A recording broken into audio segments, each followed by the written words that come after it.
Today, I want to show you how to debug a Fastboot test. And in order to do that, we are going to test this page right here, renders in Fastboot. So this is one of our videos. It's about how to upgrade an Ember app or add-on. This video, this poster, this is dynamic data. This summary, this is dynamic data. And here we have a test that is set up to test this page. So this is a Fastboot test. It's going to visit the video, how to upgrade your Ember app or add-on, and then it's just going to assert that there's an H1 with a video title present on the page. Now, I've already gone ahead and I've set up fixture data in our Fastboot server so that Fastboot can fetch this data and render it. But I'm running into a problem, and if I go to my test suite, this test is failing. It's expecting to find the title and it's getting a page not found. So one of the first things I do when I run into a failing test like this is I will add a pause test, just so I can see what's going on to see what Fastboot is rendering. So we'll await this pause test.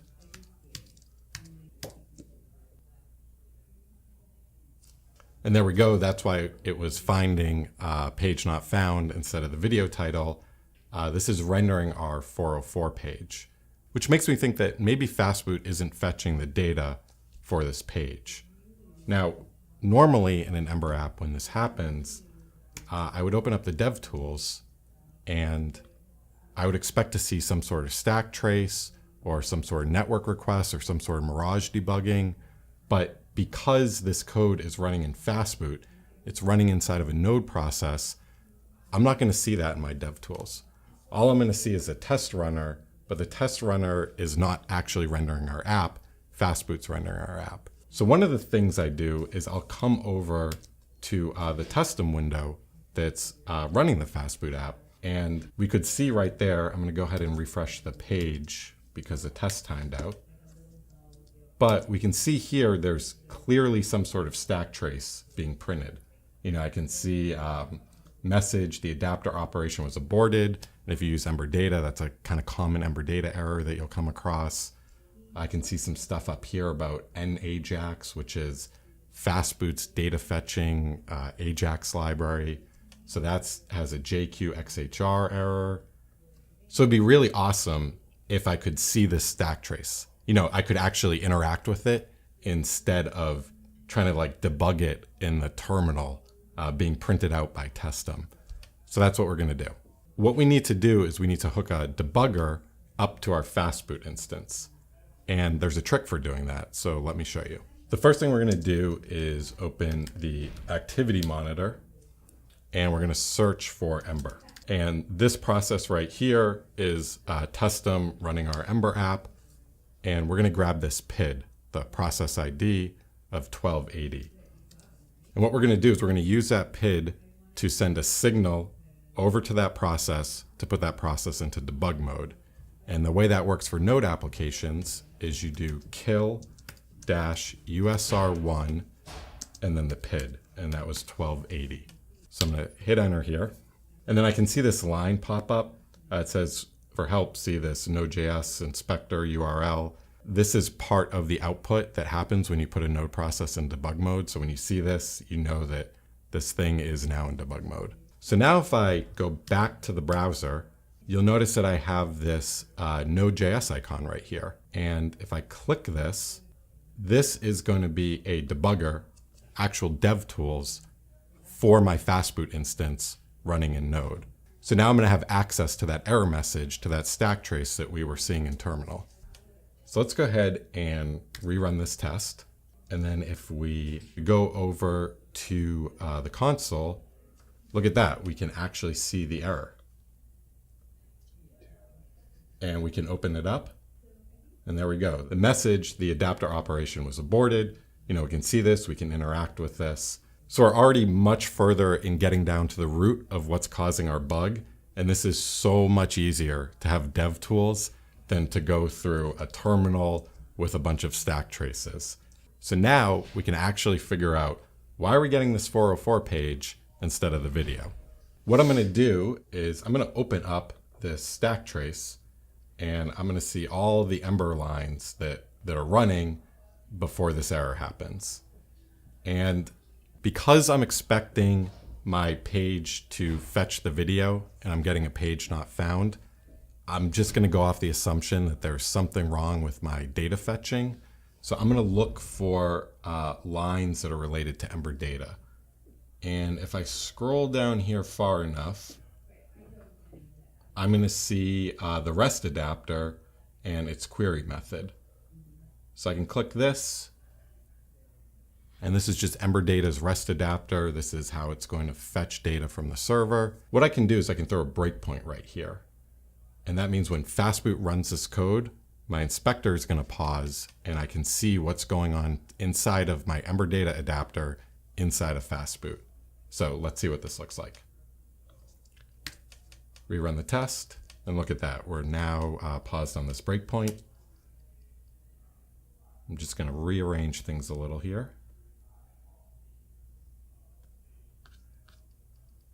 Okay, and you can see that query gets the store, the type, and a query object.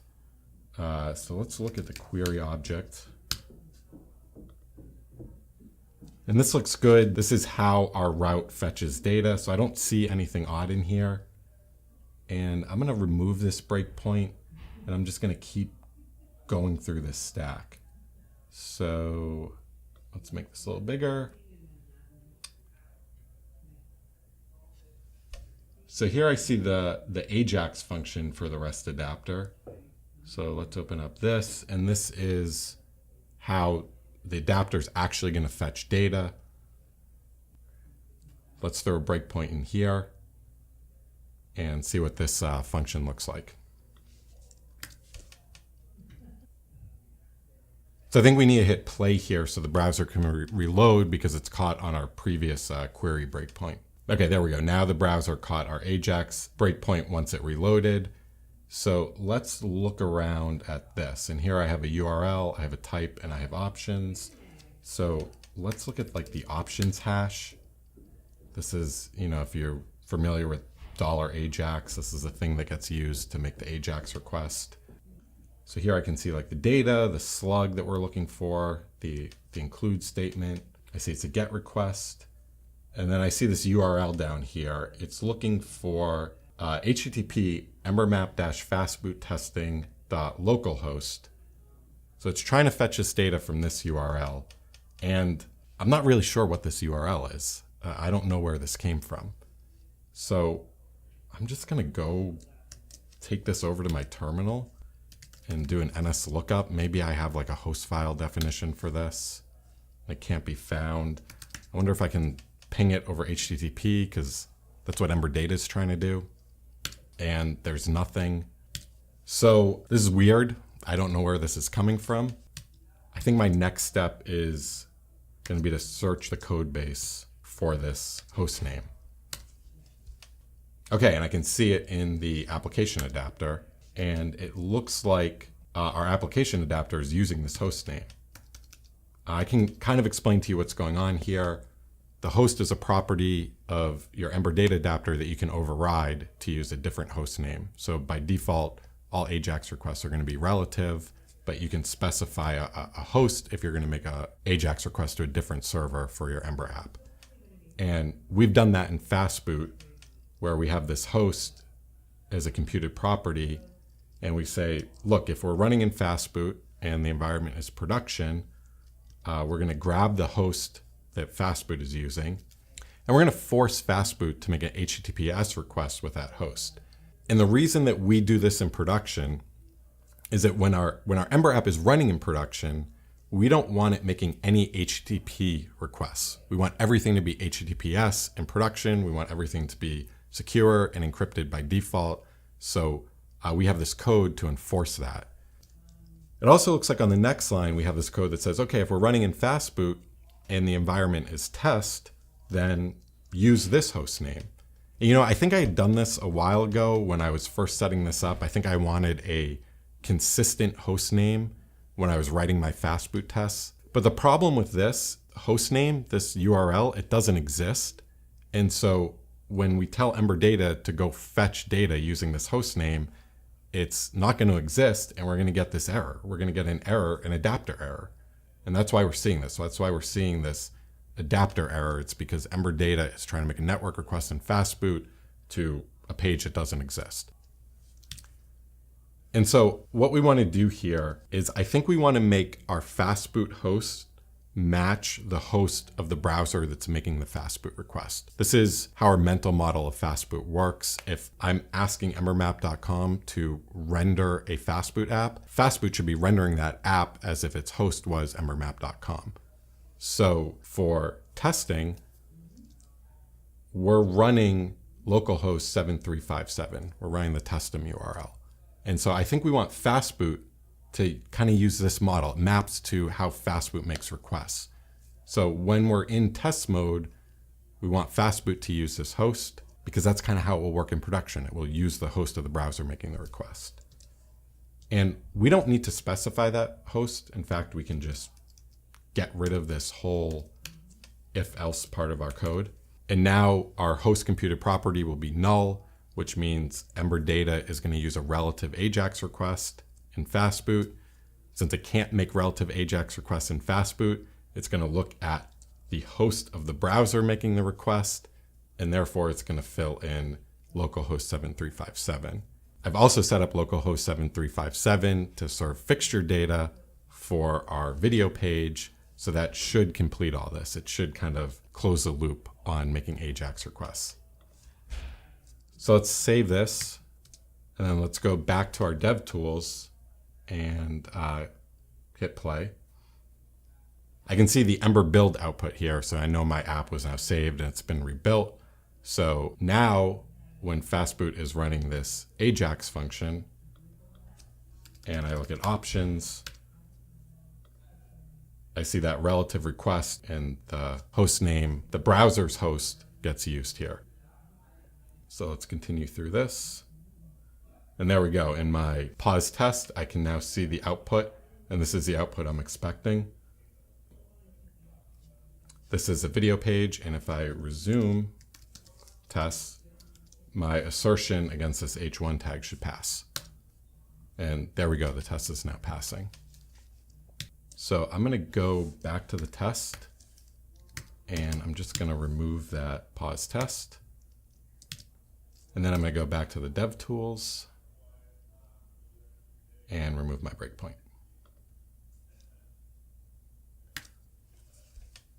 And then there we go. We have a passing test now. So hopefully you learned something a little about Fastboot there and how it uses a host and computes the host for your Ember Data adapter. Now the point of this video was to show you how you could throw your Fastboot test into debug mode and attach a debugger. And using this kill signal is the fastest way to make this happen. You know, I've used NDB in Node Inspect, and all of those have a really slow startup time. Once you start reloading your app, the feedback loop is super, super slow. So sending this signal and throwing your Node instance into debug mode is going to be the quickest way to debug these Fastboot testing problems. So yeah, hopefully that was helpful.